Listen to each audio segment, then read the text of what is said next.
Koliko puta su vam rekli da borove iglice ne možete nikako da upotrebite u svojoj bašti zato što će zakiseliti vaše tlo? Ja vam kažem da to nije istina. Nekako se površno pristupa svom tom šumskom lišću. Hajde malo da pričamo o epizodi istinu o borovim iglicama, ali ne samo o njima. Pričat ćemo o lišću voća i o hrastovom listu.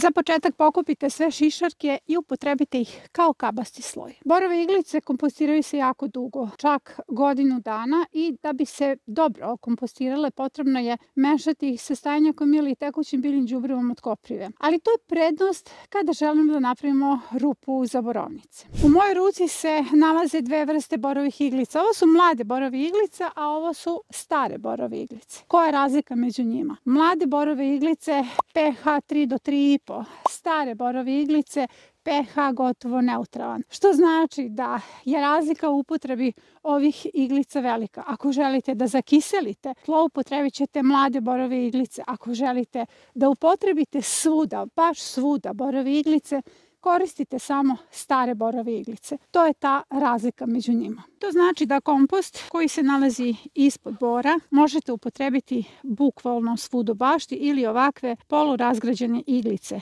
Njihova prednost je ogromna. Osim što imaju vrlo važan mineralni sastav, u sebi sadrže tanin. Evo, upravo izlazim iz šume i hoću da znate da za usvojavanje vaših permamodela možete da upotrebite list breze, bukve, hrasta. Zapravo svo lišće iz šume. Sve ovo što vidite ispred mene je bukova šuma. List bukve se kao prvo jede kao mlad, ima puno vitamina C, a nakon toga ima kalijum, cink i puno tanina. Šta prvo pomisliš kada se nađeš ispod ovakvog gorostasa od breze? Pomisliš kako je to prelepo drvo. A da li ste znali da list breze sadrži fitoncide, kalcijum, kalijum, cink i puno tanina? A koliko puta su vam još rekli da hrastov list nipošto ne možete da stavite u baštu? Ni to nije sasvim tačno. Kad god se nađete ispod nekog bora, nakupite jednu ovakvu kantu punu borovih iglica, jer možete da upotrebite borove iglice u bašti, u balkon bio bašti, i da napravite preparat. Sada ću vam dati recept za fantastičan preparat. U pitanju je insekticid. Kilogram ovako starih borovih iglica, nemojte da čerupate mlado lišće, stavite u kantu i dodate 10 litara vode. Sve to treba da stoji 3 do 4 dana i zaista je važno da svaki dan mešate. Nakon toga ćete filtrirati i dobijete fantastičan insekticid i fungicid koji će štititi vaše biljke od različitih vrsta predatora. Pa da vidimo redom kakva su to razloženja. Malo sam vam crtala po snegu. 1:1 prskate sve biljke protiv lisnih vaši. Nakon toga, ako želite da prskate protiv krompirove zlatice, 4 litre tečnosti, 6 litara vode, i zaista je efikasno čak i u prevenciji. Savjetujem da odmah počnete da tretirate, i ova cifra 1:2 protiv plamenjače. Ovo što možete da vidite jesu tragovi zeca koji se igra oko mladih borovnica. Šta spaja borove iglice i borovnice? To su mlade borove iglice koje možete upotrebiti za pripremu rupa kod borovnica. Pre nego što sadite, odnosno planirate uopšte da sadite borovnice, potrebno je da napravite rupe. Recimo, sadite borovnice u martu, rupe ćete napraviti u novembru. Jako je bitno da ih uslojavate mladim borovim iglicama, ne ovim što imam u svojoj ruci, i nemojte onda da čerupate borove, već je nekada potrebno donje grane borova skinuti, pa upravo te iglice upotrebiti. Dovoljno da stavite do 3 šake borovih iglica po jednoj rupi. Mlade iglice se sporo kompostiraju i one će zaista zakiseliti rupu, jer mlade iglice stavljamo u novembru u rupu, a borovnice ćemo saditi tamo negdje u martu i one se još uvek neće kompostirati, jer setite se, kada se već iskompostiraju, gube kiselost. Borove iglice i permamodele možemo povezati na 2 tačke uslojavanja permamodela. Kao prvo, kabasti sloj. Ako potrebite ovakve gotovo suve borove iglice kao kabasti sloj, vi ćete sprečiti probijanje divljih biljaka. Dakle, nećete imati ono masovno izbijanje divljih biljaka, pa onda morate često da radite kozmetičke tretmane. Ovaj sloj će zaista sprečiti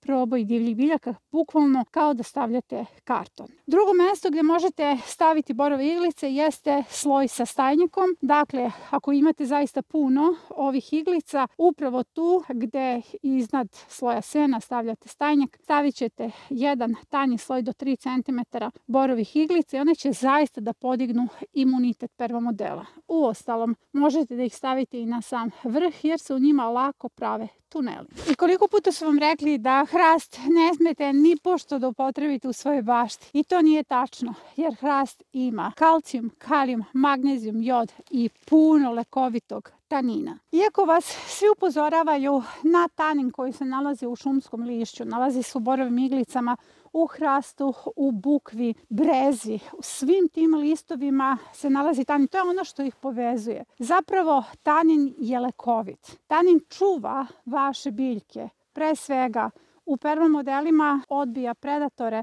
miševe, rovce, a nakon toga podiže imunitet biljaka na različite gljivične poremećaje, da ne kažem gljivične bolesti. Naše biljke na pervamodelima koji su izgrađeni šumskim lišćem i borovim iglicama pre svega su mnogo otpornije i kao što ste vidjeli čudesno se oporavljaju kada je u pitanju čak i napad plamenjača. Ali nije to sve. Hajde da vidimo kako stoje stvari sa lišćem u voćnjacima.